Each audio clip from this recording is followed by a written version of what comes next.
So, let's take a look at Romans, the whole book, and see what the context and flow is, and let's see if Paul is talking about the Torah or talking about a law that's on all men. So let's take a look at the idea of the law. Remember, I told you that the fruit in the garden that Adam and Eve ate of was the fruit of the knowledge of good and evil. Now, just when the knowledge of good and evil came, that's when a law, or the law, came down that judges all men on earth. This preceded Noahic law, which came from like Noah's law. This preceded Abraham. This preceded Moses. This was the first law. And this was the law that Paul was speaking about. And this is what I really want you to do. Before you even make a decision, you really need to read. And these verses are tricky. You've got to read them over and over and over and over again. And I mean read through the whole book of Romans several times until you can get a feel for the flow of exactly what Paul is talking about. First of all, let me go to chapter 1. Of course, there's a greeting. And then he says, I'm not ashamed of the gospel. I have to skip because I'll never get it all in. And at verse 18 it says, for the wrath of God. See, first it says, before that, let's go to verse 16. For I am not ashamed of the gospel, for it is the power of God for salvation to everyone who believes, to the Jew first, and also to the Greek, which means the Goyim. See, a Goy is the nation. The Goyim are the nations. A Goy is somebody who's of a different nation. I'm a Goy. Okay? For in it the righteousness of God, which is Jesus Christ on the cross, is revealed from faith for faith, by faith in Jesus Christ. As it is written, the righteous shall live by faith. Now this faith applies to Jew and Gentile, because this crucifixion was not done to liberate the Jews from the law of Torah, but to deliver everybody from the law of the sins of the world through Adam and Eve. And as we progress on, you will see that every time Paul says first for the Jew and then for the Gentile, and both for the Jew and the Gentile, he's talking about everybody needs to be forgiven. So it's not the Torah.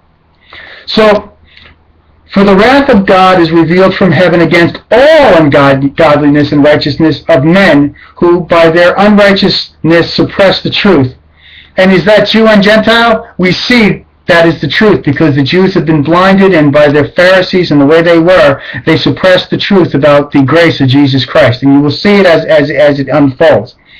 Therefore God gave them up to these lusts.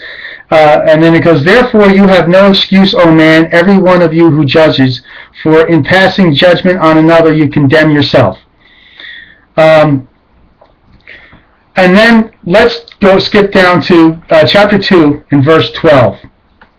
For all have sinned without the law. All who have sinned without the law will also perish without the law. Now he's talking about the Torah. All the people who have sinned who are not Jews will perish without the Torah.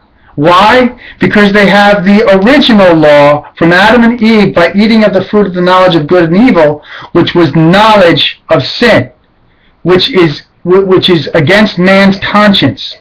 So the salvation of Christ that Paul was talking about was not about the Torah, because for all who have sinned without the law will also perish without the law, and all who have sinned under the law will be judged by the law. So you'll be judged by the law, but even if you're not judged by the law of Moses, which is strict or whatever it is, you're judged by the law of Adam and Eve. This is lumping Jew and Gentile together, making there be no difference between them. For it is not the hearers of the law who are righteous before God, but the doers of the law who will be justified. Now here's the crux. It said, for all have sinned in chapter 3. Okay? It says right here in chapter 3, verse 19. 3. No one is righteous. This is 3 verse 10. No one is righteous, no one, not one. No one understands, no one seeks God. This is not talking about Gentiles. As you read through this carefully, you see that this is talking about Jew and Gentile. So when this is saying doers of the word, the Jews weren't perfect doers of the word. Nobody can be, because all have sinned and fall short of the glory of God. For when Gentiles who do not have the law by nature do what the law requires, they are a law to themselves, even though they do not have the law. See, it's lumping them together. They show that the work of the law is written on their hearts, while their conscience also bears witness, and their conflicting thoughts accuse or even excuse them on that day when, according to my gospel, half of it actually, God judges the secrets of men by Jesus Christ. But if you call yourself a Jew and rely on the law and boast in God and know His will and approve what is excellent, because you are instructed from the law, and if you are sure that you yourself are a guide to the blind, now this is very sarcastic, a light to those who are in darkness, an instructor of the foolish, a teacher of the children, right? Having in the law the embodiment of knowledge and truth. Remember the knowledge of the fruit of the tree of good and evil? You have knowledge. You then who teach others, do you not teach yourself? While you preach against stealing, do you steal? See, now it's starting to get down to the nitty-gritty. Now it's starting to see if you actually are righteous. And can you say, Jew, that you're perfectly righteous? I can say that every person who believes that they're perfectly righteous is a hypocrite. That's why we can skip down here to 3 verse 10, where it says, no one is righteous, no one not one. You've all sinned. All have sinned and fall short of the glory of God. That's why it's not speaking about the Torah. It's speaking about all have a law on their conscience that they have sinned against, Jew or Greek or Goyim. Okay? Now it talks about, well, what advantage does a Jew have? Or what is the value of circumcision? He says, much in every way. To begin with, the Jews are entrusted with the oracles of God. What if some of the Jews were unfaithful? In other words, you weren't really witnessing too well. And basically what it's saying is that you can't follow the law. So if your unrighteousness shows that you can't follow the law, that will bring the good about, that you'll be able to trust in a righteousness that's different that you can't follow. And that's what it's trying to put into words for you here. What advantage? To begin with, the Jews are entrusted with the oracles of God. What if some were unfaithful? Does their faithfulness nullify the faithfulness of God? By no means. Let God be true, though everyone were a liar, as it is written, that you may be justified in your words and prevail when you are judged. But if our righteousness serves to show the righteousness of God, even though they're unrighteous, what shall we say then? That God is unrighteous to inflict wrath on us? I speak in human terms.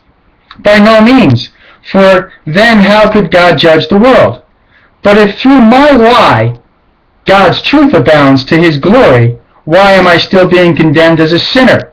You see, it's basically ridiculing your Jewish faith and saying that you guys are trusting in the law, but you're not true. Nobody could be. But your inability to follow the law brought out the point that God wanted to point out. And why do you do evil? But if through my lie God's truth abounds to His glory, why am I still being condemned as a sinner?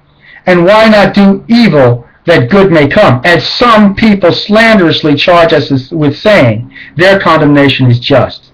What then, are Jews any better off? No, not at all. For we have already charged that all, both Jews and Greeks, are under sin. Now wait a minute. If we're under sin, that means that we've transgressed the law.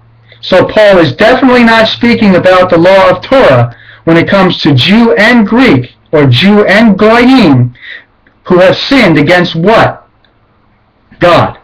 Not the Torah. It wasn't speaking about the Torah, although it was, the Jews are under the Torah, but you see, all have sinned with the law, apart from the law. So this righteousness that's coming, when he's speaking about the righteousness in Jesus Christ, does not have to do with Paul and just the Torah. No one is righteous, no, not one. Okay. Okay, so now, here we go. Now, we know that whatever the law says, it speaks to those who are under the law, so that every mouth may be stopped, and the whole world may be accountable to God. Now, this is verse 19. See how the whole world, not just the Jews under the Torah, are accountable to God? For by works of the law, no human being will be justified in his sight, since through the law comes the knowledge of sin. There it is right there. Through the law comes the knowledge of sin.